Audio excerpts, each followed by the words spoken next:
हम में से बहुत कम लोग जानते होंगे कि श्री कृष्ण ने अपने जन्म की सच्चाई सिर्फ एक व्यक्ति को बताई थी और वो रहस्य आज पहली बार आप सुनेंगे। नमस्कार दोस्तों, और हमारे चैनल पर आपका एक बार फिर से स्वागत है। हम सब बचपन से ही सुनते आए हैं कि भगवान श्री कृष्ण का जन्म भाद्रपद महीने की कृष्ण अष्टमी को मथुरा के कारागार में हुआ था।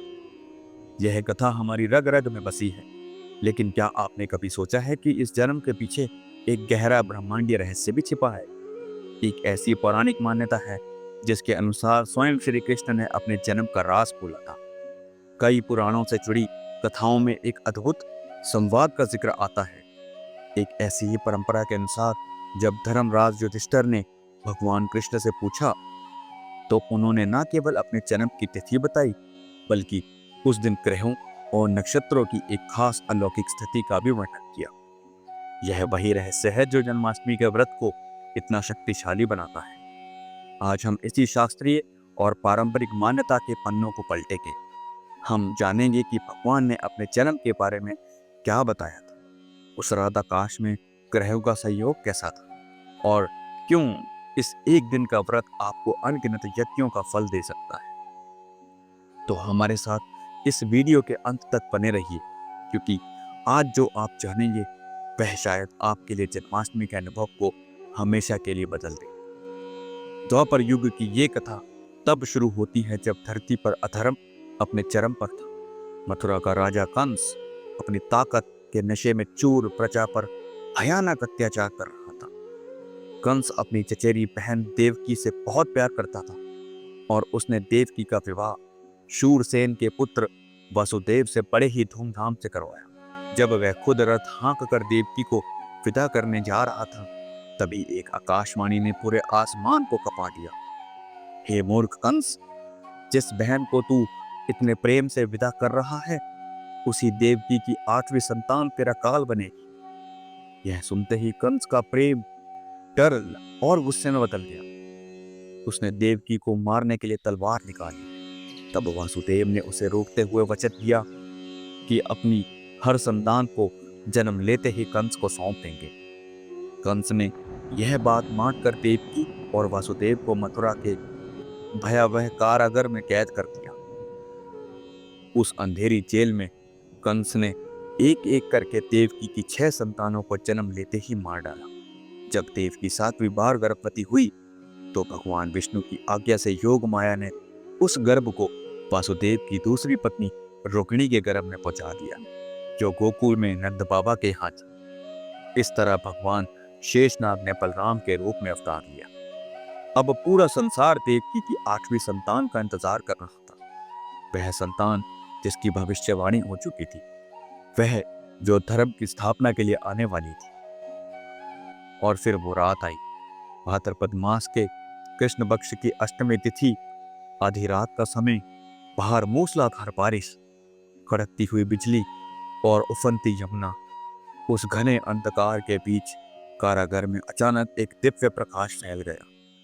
देवकी के गर्भ से स्वयं भगवान विष्णु ने अपने चतुर्भुज रूप में दर्शन दिए, जिसमें उन्होंने शंख, चक्र, गदा और पद्म धारण किए हुए थे। इस अद्भुत रूप को देखकर देवकी और वसुदेव का सारा डर जाता रहा और उन्होंने हाथ जोड़कर भगवान की स्तुति की। तब भगवान ने एक साधारण शिशु का रूप धर लिया। उसी पल एक चमत्कार हुआ। वासुदेव और देवकी की बेड़ियां खुद ब खुद टूट गई। जेल के भारी दरवाजे खुल गए और सारे पहरेदार गहरी नींद में सो गए। यह एक दैवीय इशारा था। भगवान ने वासुदेव को प्रेरणा दी कि उन्हें इसी समय यमुना पार गोकुल में नंद बाबा और यशोदा के घर छोड़ आए। वासुदेव ने नन्हे कृष्ण को एक टोकरी में रखा और उस तूफानी रात में निकल पड़ी। जब वे उफनती यमुना के तट पर पहुंचे तो नदी ने भी उन्हें रास्ता दे दिया और शेषनाग ने अपने फनों से बालक कृष्ण पर छाता बना दिया। वासुदेव गोकुल पहुंचे, जहां माता यशोदा ने भी उसी समय एक कन्या को जन्म दिया था। वह कन्या कोई और नहीं बल्कि स्वयं योग माया थी। वासुदेव ने चुपके से अपने बेटे को यशोदा के पास सुला दिया और उनकी कन्या को लेकर वापस मथुरा। उनके लौटते ही कारागार के दरवाजे पहले की तरह बंद हो गए और बेड़ियां फिर से बंध गई। जब उस कन्या के रोने की आवाज कंस तक पहुंची तो वह दौड़ा आया। उसे लगा कि उसका काल आ गया है। जैसे ही उसने उस बच्ची को पत्थर पर पटकना चाहा, वह उसके हाथ से छूटकर आकाश में उड़ गई और अपने देवी रूप में बोली, अरे दुष्ट कंस, मुझे मारने से क्या होगा? तेरा काल तो गोकुल में जन्म ले चुका है। यह सुनकर कंस कांप उठा और कृष्ण के जन्म का रहस्य पूरे ब्रह्मांड में फैल गया। यह तो थी वह लीला जिसे हम हर साल जन्माष्टमी पर याद करते हैं। लेकिन अब आते हैं उस रहस्य पर जिसके बारे में हमने शुरू में बात की थी। आखिर वह कौन सी घड़ी थी, वह कौन सा दिव्य संयोग था जब परमात्मा ने धरती पर अवतार लिया? इसका उत्तर हमें उन पौराणिक मान्यताओं में मिलता है जो अक्सर भविष्योत्तर पुराण में जोड़ी जाती है। कहा जाता है कि एक बार धर्मराज युधिष्ठिर ने बड़ी विनम्रता से भगवान श्री कृष्ण से जन्माष्टमी व्रत के महत्व और उनके जन्म की असल घड़ी के बारे में पूछा। इस परंपरा के अनुसार तब भगवान ने जो बताया वह उनके जन्म के पीछे के ब्रह्मांडीय विधान को उजागर करता है। भगवान ने कहा, हे युधिष्ठिर, मेरा प्राकट्य भाद्रपद मास के कृष्ण पक्ष की अष्टमी तिथि को बुधवार के दिन ठीक आधी रात को रोहिणी नक्षत्र में हुआ था। यह सिर्फ एक तारीख नहीं थी, यह एक महासंयोग था। ज्योतिषीय परंपराओं के अनुसार उस दिन ग्रहों की स्थिति बेहद दुर्लभ और शक्तिशाली थी। मान्यता है कि उस रात आकाश में यह अद्भुत दृश्य था। सूर्य अपनी राशि सिंह में थे, चंद्रमा अपनी उच्च राशि वृषभ में और अपने प्रिय नक्षत्र रोहिणी के साथ थे। मंगल अपनी उच्च राशि मकर में थे, बुध अपनी उच्च राशि कन्या में थे, बृहस्पति अपनी उच्च राशि कर्क में थे, शुक्र अपनी स्वयं की राशि तुला में थे और शनि भी अपनी उच्च राशि यानी तुला में ही स्थित थे। यह ग्रहों का केवल एक जमावड़ा नहीं था, बल्कि एक ऐसी दिव्य व्यवस्था थी जहां ज्यादातर ग्रह अपनी सबसे शक्तिशाली स्थिति में थे।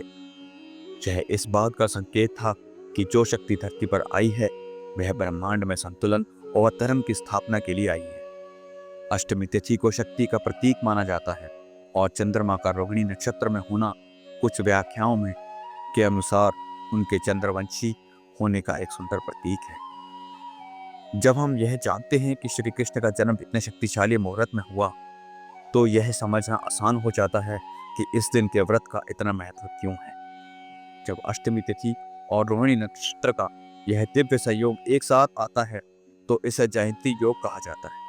स्कंद पुराण और ब्रह्म पुराण जैसे ग्रंथों में इसी जयंती व्रत की महिमा का गुणगान किया गया है।